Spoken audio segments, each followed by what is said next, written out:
Hello students, today we will do question answer and word meaning of lesson 3 Gopal and Hilsa fish, and this is the chapter of your book Honeycomb. Page number 42, working with the text. In the previous video we will do the explanation of this chapter. I will explain each and every line of this chapter. Now you will read the chapter, and today we will do the question answer and word meaning of this chapter. Okay, question number 1. Why did the king want no more talk about the Hilsa fish? जो king था वो hilsa fish के बारे में बात क्यों नहीं करना चाहता था? मीन्स किंग क्योंकि हर कोई दरबार में हिल्सा फिश के बारे में बात कर रहे थे, तो किंग को ये सब बातें अच्छी क्यों नहीं लग रही थी? क्या रीज़न था इसके पीछे?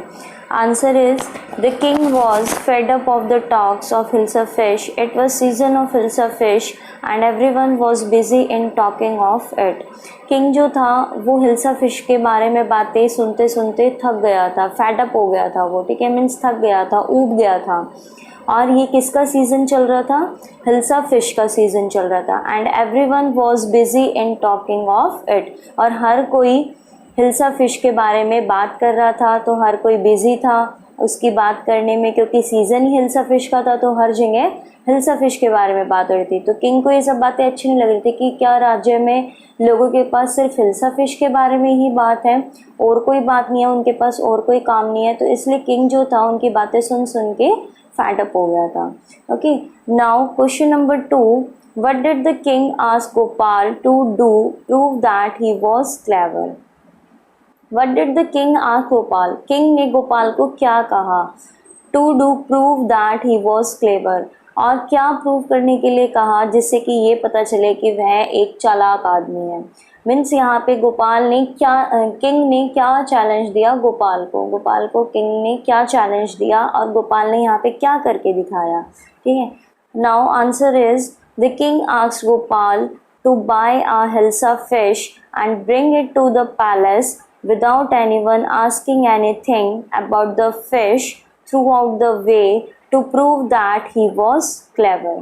किंग ने गोपाल से कहा to buy a hilsa fish, कि हिल्सा फिश खरीदो, and bring it to the palace, और उसको पैलेस में लेके आओ, without anyone asking anything about the fish.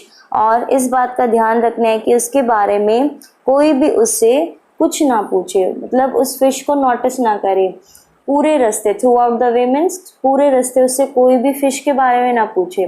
To prove that he was clever, इसी से प्रूव होगा कि वो बहुत ज़्यादा क्लेवर था. ठीक है, मीन्स यहाँ पे क्या हुआ था कि जो किंग था उसने गोपाल को चैलेंज दिया था कि तुम हिल्सा फिश खरीद के लाओ और तुम्हें यहाँ किंगडम तक लाना है, मीन्स इस पैलेस तक जहाँ पे राजा रहता है वहाँ तक लेके आना है. पूरे रास्ते में उससे कोई भी हिल्सा फिश के बारे में एक बात भी ना पूछे. तो इसी से ये प्रूव हो पाएगा कि वो एक क्लेवर आदमी है. ठीक है, नाउ क्वेश्चन नंबर 3.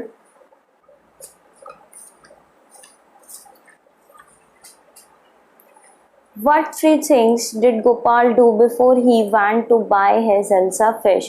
कौन सी ऐसी 3 चीज़ें थी जो गोपाल ने करी before he want to buy his hilsa fish? मतलब हिल्सा फिश खरीदने से पहले, मतलब हिल्सा फिश खरीदने के लिए वह जाने वाला था, तो उससे पहले उसने क्या क्या चीज़ें करी थी? Answer is Gopal half shaved his beard, smeared himself with ash and wore disgraceful rags before he went to buy his Hilsa fish. Gopal ने क्या किया था? जो अपनी मूछें थी, जो अपनी बियर्ड थी, उसको हाफ शेव कर लिया था. ठीक है, मीन्स उसने हाफ फेस पे ही अपनी मूछें रखी थी, अपनी दाढ़ी रखी थी. ठीक है, और हाफ को उसने बिल्कुल शेव कर लिया था.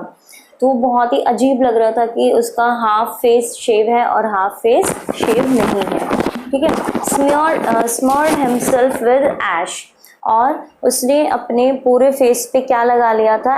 ऐश लगा ली थी, मतलब पूरे फेस को उसने राख से सान लिया था. ठीक है, एंड वॉर डिसग्रेसफुल रैग्स, और उसने बहुत ही भद्दे कपड़े पहने थे, बहुत ही फटे पुराने कपड़े पहन लिए थे. और हिल्सा फिश खरीदने से पहले उसने अपने आप को इस तरह से ड्रेसअप किया. और ये सब क्यों किया था उसने? जिससे कि लोग उसे ही देखें, उसे ही नोटिस करें, ना कि उसकी हिल्सा फिश को. और यही उसका चैलेंज था. तभी प्रूव हो पाएगा कि वो एक क्लेवर आदमी था। Question number 4, how did Gopal get inside the palace to see the king after he had bought the fish. अब देखो गोपाल जो है वो पैलेस के अंदर कैसे गया, किंग को कैसे दिखाया उसने ये सब कुछ, after he had bought the fish. How did Gopal get inside the palace to see the king after he had bought the fish. मतलब फिश खरीदने के बाद, देखो अब यहाँ पे वो फिश खरीद के ले आता है, ठीक है, और हमने लेसन में पढ़ा भी था, जब वो फिश खरीद के लेके आया था तो रास्ते में सभी लोग उसका मजाक उड़ा रहे थे, उसने जो ड्रेसिंग सेंस जो था उसका, ठीक है, उसने जो फेस पे और कपड़े उसने ऐसे बेकार पहने हुए थे, भद्दे पहने हुए थे, तो वो बहुत ही बेकार लग रहा था, देखने में बहुत ही भद्दा लग रहा था। तो सब कोई उसी को देख रहा था, कोई भी उसकी फ़िश को नहीं देख रहा था। तो जैसे ही वो फ़िश लेके आया तो जैसे ही पैलेस में आता है तो बाहर राजा के सिपाही खड़े थे, ठीक है, तो वो उसे रोकते हैं अंदर जाने के लिए। तो गोपाल कैसे जाते हैं अंदर, कैसे मिल पाता है राजा से। When Gopal asked the guards to let him meet the king, they refused. Therefore, he began to dance and sing loudly.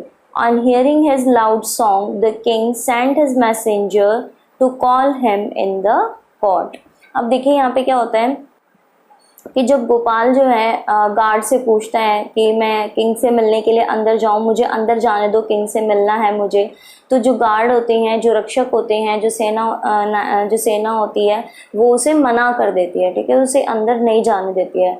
इसीलिए क्या हुआ कि उसने डांस करना, उसने ज़ोर ज़ोर से गाना स्टार्ट कर दिया।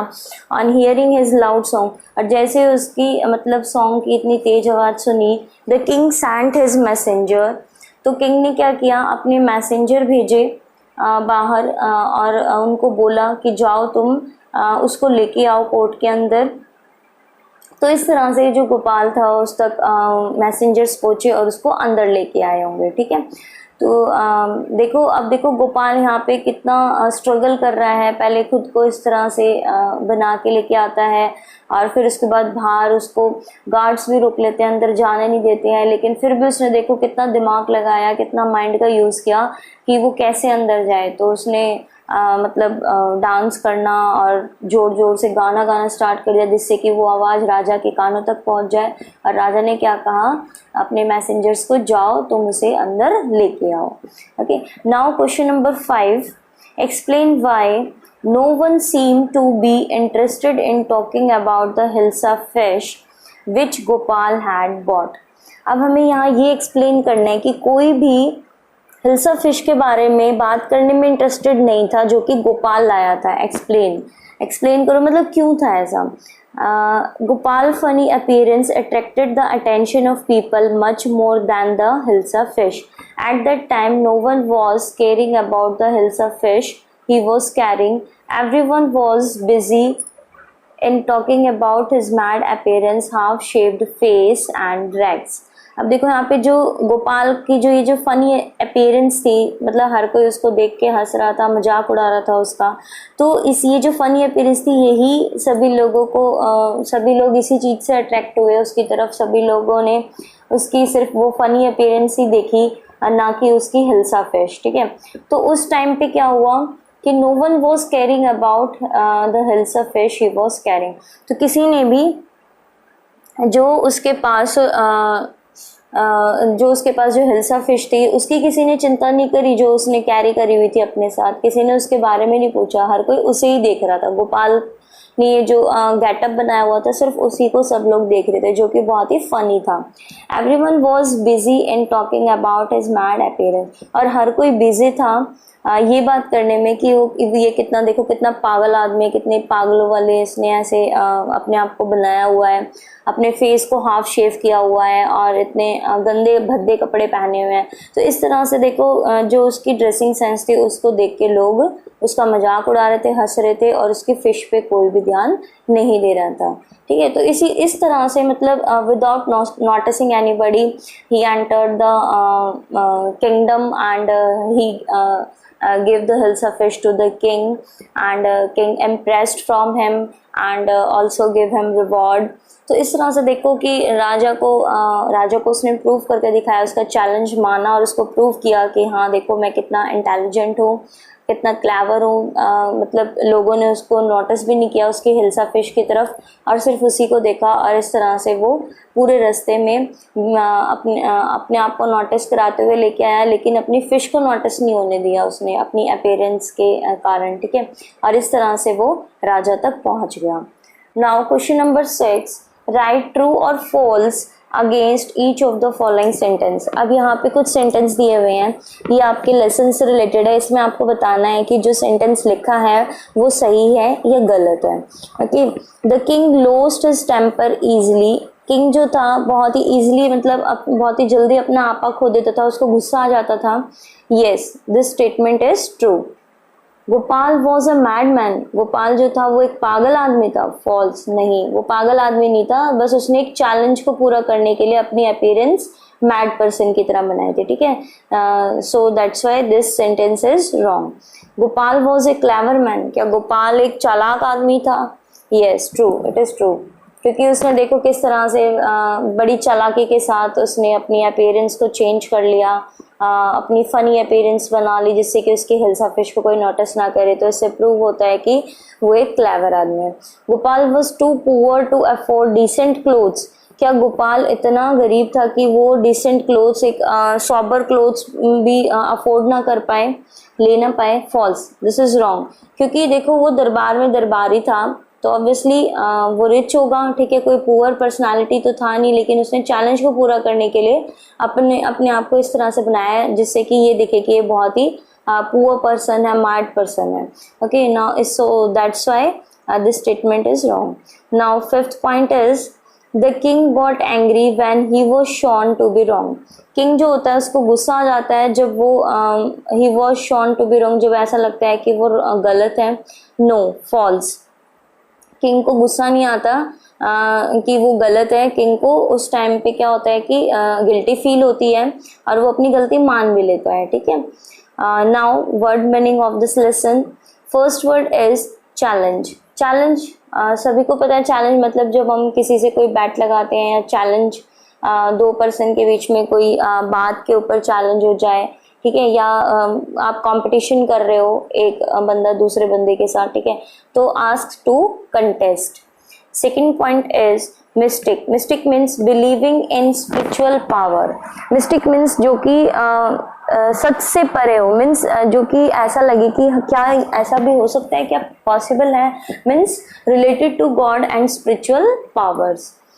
Third one is comical. Comical means funny, means जिसको देख के हमें हंसी आए। जैसे आप कॉमिकल स्टोरीज पढ़ते हो, कॉमिक स्टोरी पढ़ते हो, ठीक है, जो कि आप पढ़ते हो तो उसको पढ़ के आपको हंसी आती है। Now fourth point is courtier. Courtier means officials of the king's court. मतलब किंग के कोर्ट में जो ऑफिशियल, मतलब जैसे यहाँ अपने यहाँ पे क्या होता है कि कंपनीज में या गवर्नमेंट में क्या होता है कि ऑफिस में जो काम करने वाले होते हैं उनको ऑफिशियल्स बोला जाता है। इसी तरह से दरबार में जो राजा को सलाह देने वाले होते हैं या दरबार में बैठने वाले होते हैं उनको क्या बोला जाता है? Officials.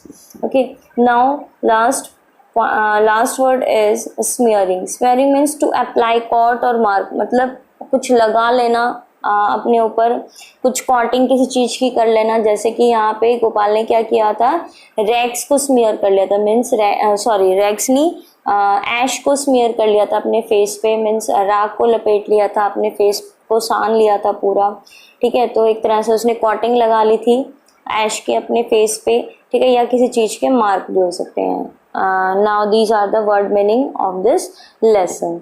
Okay, we have completed this lesson. If you have any problem, any doubt, any query regarding this chapter, you will ask and give the comment after watching the video. And you have to write these word meaning and question answer in fair register. आप सभी को ये word meaning और question answer fair register में लिखने हैं, ठीक है। और कुछ बच्चों का क्वेश्चन है कि अब जो 2 चैप्टर्स आए हैं इनकी हमें समरी नहीं लिखनी है।